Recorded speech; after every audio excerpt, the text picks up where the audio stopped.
name is Chris and welcome to my channel where tonight we'll be talking about the best show on television, Love After Lockup. Right now. The best show on television right now. Reality show. The best reality docuseries on television right now. Produced by Sharp Entertainment. Anyways, if you haven't heard, they ordered 10 more episodes of this nightmare train wreck mess, and I'm so excited because it is just taken over. Everyone's talking about this show. It is big news. It is word of mouth. It is buzz, honey. It is the talk of the internets and the job offices. People are going Lady Gaga over this. Honey, a star is born. Thank you so much for liking this video already, you know, because you know you're going to be into it and you're like, oh, look at those bangs. Look at that girl. Look at that energy. Everything is popping. I dig it. I'm into it. I'm just going to push like and get that out of the way so I don't have to worry about it later and I can dive into this, honey, this recap head first. Headsies. Firsties. Love After Lockup Season 2, Episode 8. She said yes. Oh yeah, she did. I mean, she thought about it. And she basically said no, but then she said, well, just put a ring on my finger. So let's start with Lizzie and Scotty since we basically did already. Okay, so it starts with Lizzie and Jasmine, you know, looking at flip-flops, going over some stuff in her suitcase, and there's a conversation that pretty much goes like this. Jasmine, Mom, can you just break up with Scott and like get a job and like stuff like that, be a normal person and be like a strong woman that I can like have as a role model and can see like a pillar of strength that she can do things by herself and like get herself out of this and not be like, I don't know, reliant on someone all the time for everything. And Lizzie's like, no. So here's the thing, Scotty's just gonna pay for things like a car and an apartment. And I just got out of prison, like I don't have those things and I need those things. And so I'm gonna do this. This is what Mom does. I don't ask you about your business. I just take the flip-flops that you so lovingly provide for me. I don't ask any questions. And then she goes, okay, so after our disastrous date, Scotty's gonna take me on a little surprise. So Scotty picks her up and honey, Scotty's surprise is that they're gonna go to a farm that has horsies and butterfliesies. Also, probably the farm was free. He just had to pay for the gas to get there and probably TLC like reimbursed that because it was shooting. Then honey, it's them frolicking in the fields. Scotty's sporting his new haircut that's giving him a youthful endurance and Lizzie teaching him how to skip as if they were 8 years old. Just skip and hopscotch. I mean, I don't know what to tell you. These are grown-ass people skipping. And he's like, I just love Lizzie so much. I wake up in the morning, I think of Lizzie. She's just changed my life. And then, honey, he gets down on one knee. And Lizzie's like, oh my God, this is crazy. I'm deathly afraid of this. You know this. Oh my God, I'm like ruining the moment. No, yes, no, yes, no. Like, okay, yes. Yes, but you're supposed to take it out. Like, do you even know what finger to put it on? It's this finger, it's my left finger. Oh my God, it fits. Okay.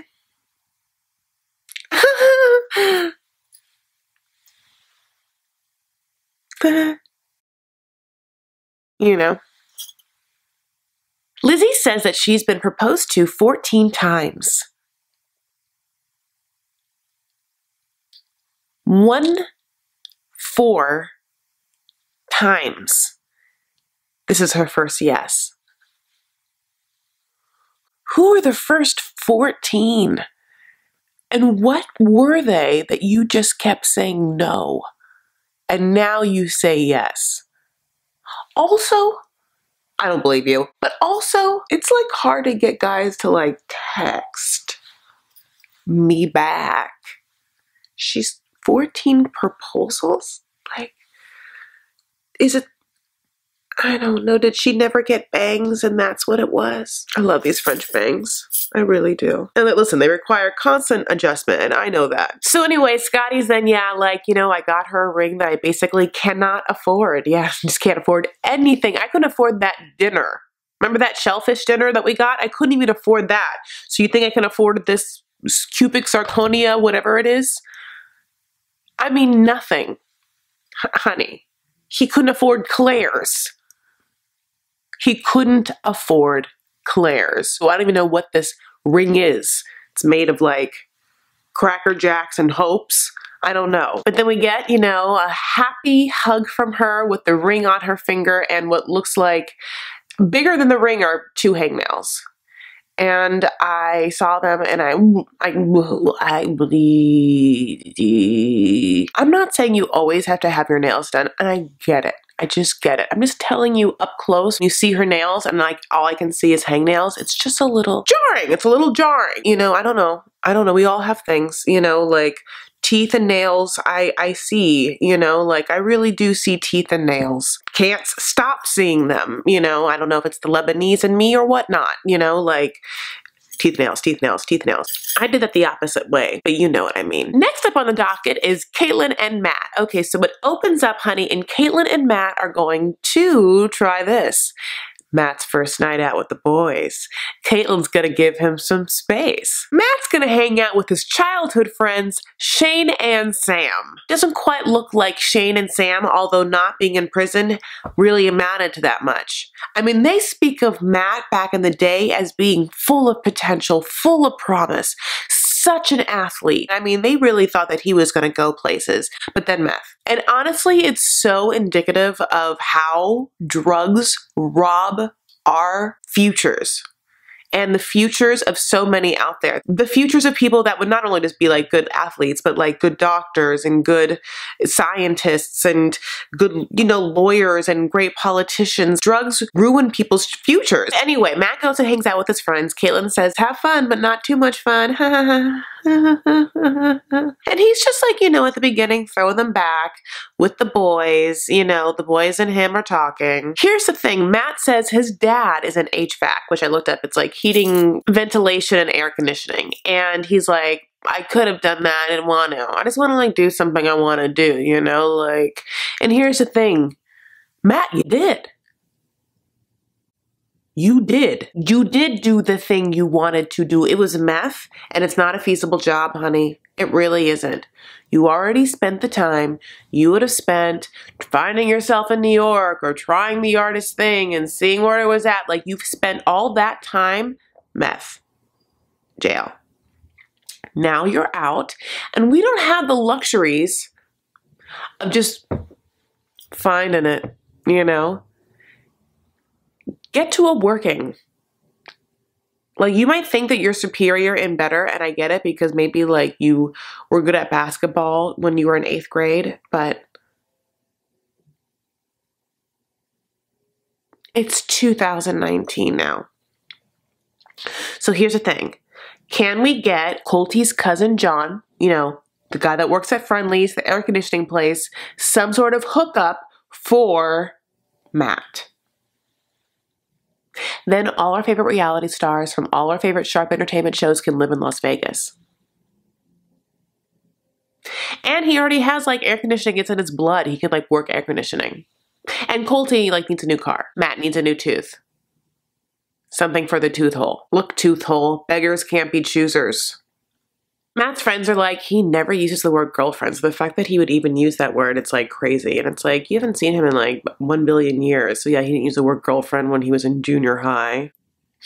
These two dudes are like up to no good. Wa's calling me. I'm filming right now. Can you believe it? Oh, gosh. I thought you were done by now. Okay. Oh, yeah, you would think that. You would think that. I'm just going to do this and so my big brother and I'll call you while it's like uploading, okay? Will you be up? Yeah, I just finished filming. I love you. Can I put this, can I keep this in the video? Yeah. Okay, bye, Bill. All right.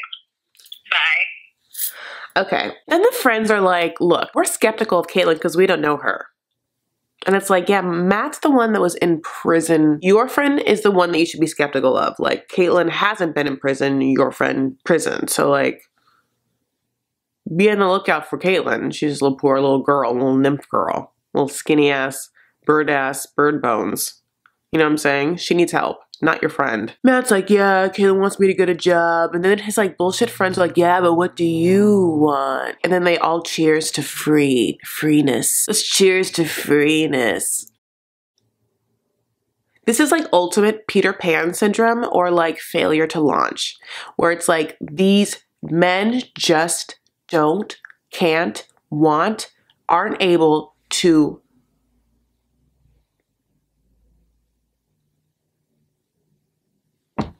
you know.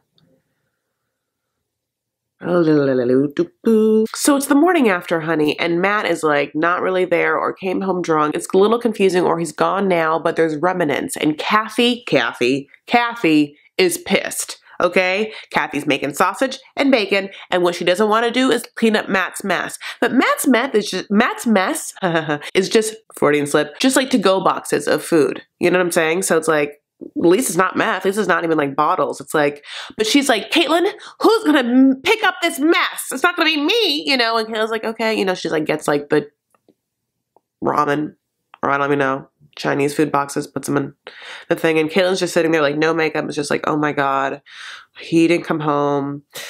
I don't know what's happening. And Kathy's like, well, this is how it starts. Believe you me, honey. I know and I've seen it. This is how it starts. He starts to drink and he starts skipping out. He doesn't come home. He then starts stealing things. He starts stealing cars. And then suddenly he's in jail. That's it. What are you going to do? Caitlin's like, I mean, how do you tell him no? And Kathy's like, no. How do you tell him no? I'm done telling him no. I'm not telling him no anymore. How are you gonna tell him no? And Caitlin's like, well, I would love some advice since you know him so well. And Kathy's like, you're gonna have to figure it out. You're his girlfriend. And then Caitlin's like, fiance. And she's like, right, well, you're gonna have to figure it out. So it's not my problem anymore. You, the girlfriend, and she's like, fiance. And she's like, fiance or whatever, you guys figure it out now. That's not my problem. And guess what? If you haven't guessed, or if you haven't been able to open your eyes or see, or if you haven't been awake for the past couple of weeks, he is basically a meth addict and always in prison. That's who you've chosen. And he is now back doing what he does. So anyway, I'm gonna make this bacon. Do you want some sausage? It's chicken sausage. I'm Kathy and I'm over it. I'm over it. It's your problem now, Caitlin. It's so weird though. Caitlin's like, he has so much on his plate. What does he have on his plate? Besides the bacon and the sausage that Kathy makes for him. Okay, next throuple is Michael, Megan, and Sarah. Oh my God. Megan and Michael, the Virgin and the Tramp, honey. By the way, she is the least virginiest virgin of all time. Megan is at a hotel that Michael or someone, or I don't even know, has paid for. It's swanky. It has very intense wallpaper. It's like fleur-de-lis. It's like textured. I'm not quite sure. Anyway, Megan is also putting on eyeliner and she's not a virgin to eyeliner. Okay, and she's like, I embrace my sexuality. Like, if you think I'm a virgin and just like a little meek, humble, like, I don't know what to do with my badge. Like, I know what to do with my badge. I know how to ride. I know how to get down. Look at this booty. Look at this face. Like, just because I probably like haven't gotten in like my poon, I have like, you know, done all the things. Boop. You know, I have no idea, but I'm just telling you, she seems experienced in other ways. She seems very confident, very secure. I'm just saying, like, she doesn't seem like she is not used to male attention or intimacy or physical connection with a male. She seems like she's very used to it and open to it, honey. And like, it is the way of the land for her. So then we have this like counterpoint scene where it goes to Sarah, and Sarah is having like some lunch with her friend Emmy or whatever. And I don't know, her and Emmy are talking. And this conversation juxtaposed with Megan is, first of all, an editing wet dream, and B, like, the show deserves all the praise it's getting for that. Because at the same time that Michael is deflowering his new virgin that he likes more than Sarah, that he's in love with, or like on the way to deflowering her, on the way to the hotel room, Sarah is talking to Emmy and being like, whatever, he hasn't called me in like 7 hours, but I'm giving him space and it's okay. We're basically okay, because it's like, this is what it is. This is the ebb and flow of a relationship. 6 years, my husband, and then she keeps saying my husband, and then she's like, and I'm pregnant.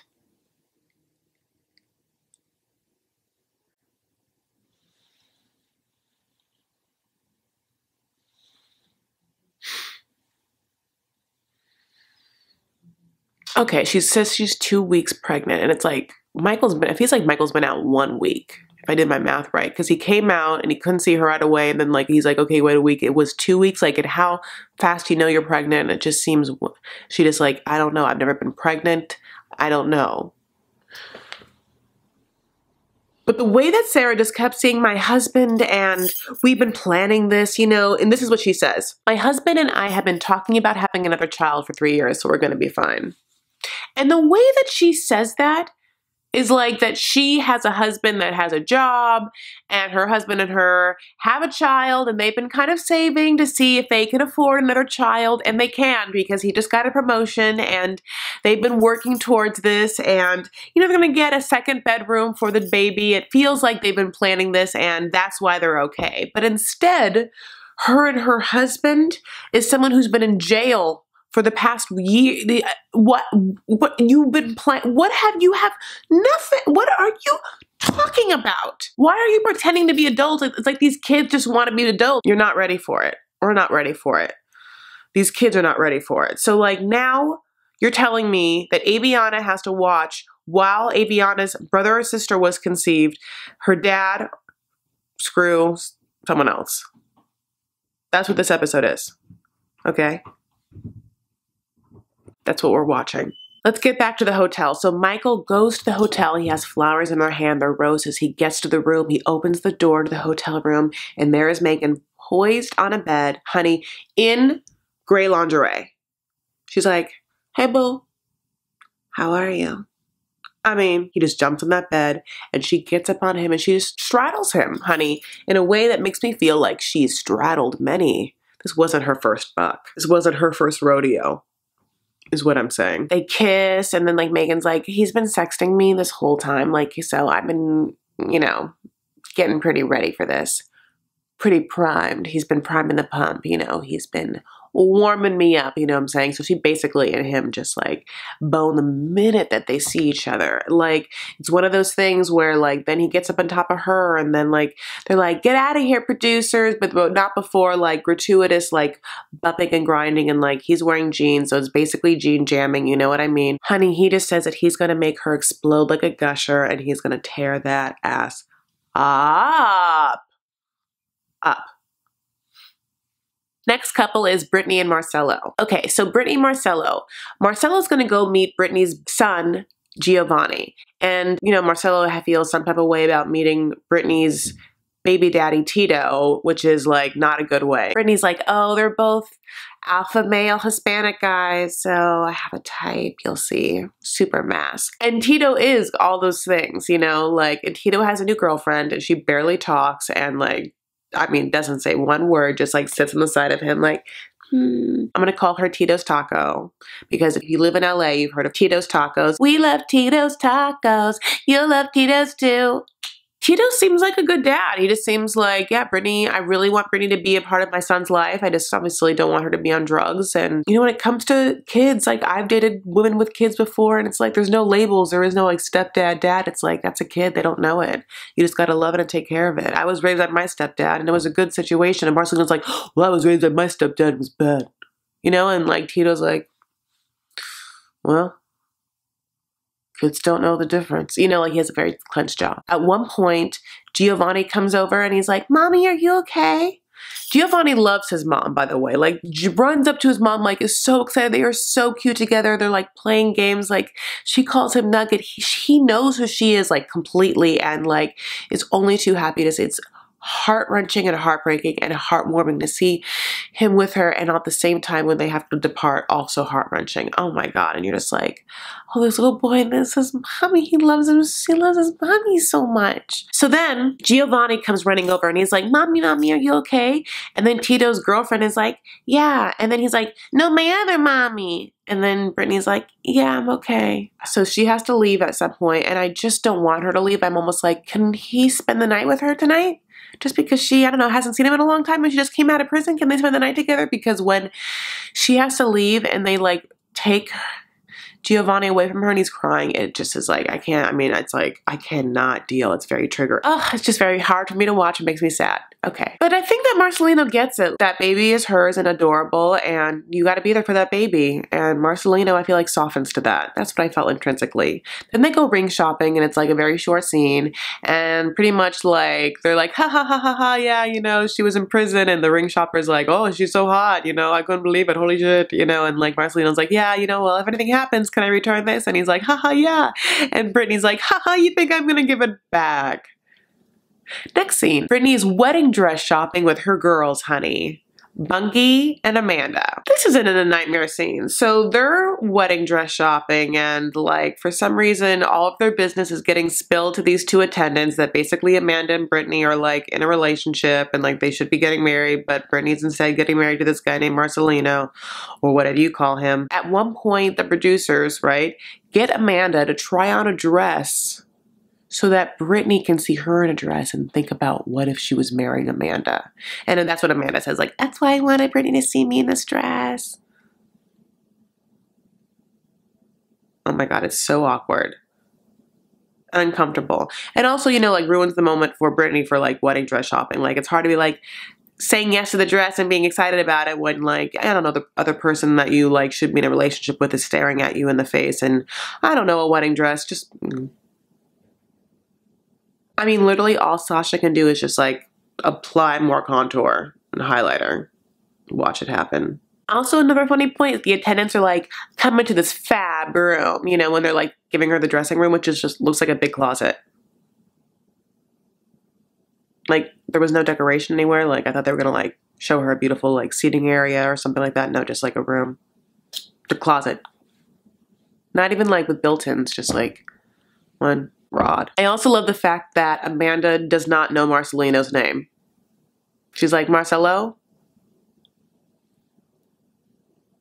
Maricino. Marchino. Machino. Machio. Final couple, guys. Clint and Tracy. Okay, well, what a rough road for Clint. How the highs and lows of Clint's time on the show have really been just the highest of highs and the lowest of lows. I mean, it's like watching a roller coaster or Brittany in 2007. Here's where we are. Clint, still around. No car, $100 less in his wallet, no cell phone. Tracy, nowhere to be found with those things though. Okay, he calls his mom, honey. His mom's like, you should get, you know, obviously an annulment. He's calling Tracy on his cell phone. It's going right to voicemail. He has Tracy's like clothes still in the hotel room. He packs them up, the stuff that he bought. He's like, I don't know how to, is this the shoe? Did I put it here? You know, he's still crying, you know, crying, talking to this, crying on the phone. Clint stays crying, like drives somewhere, like, and then is like, calls her again and is like, I can't call the police on you in the rental car because you've stolen the car or whatever. And like, here's the thing, as much as I think producers fake things, I don't think this is fake. Because if it was fake, they would have a camera somewhere on Tracy, but they truly don't know where Tracy is. They would have a producer like on the corner while Tracy was like trying to get the crack or meth or whatever, like walk in, whatever she was trying to do. You know what I'm saying? She's missing 10 hours up to now. We still don't know where she is.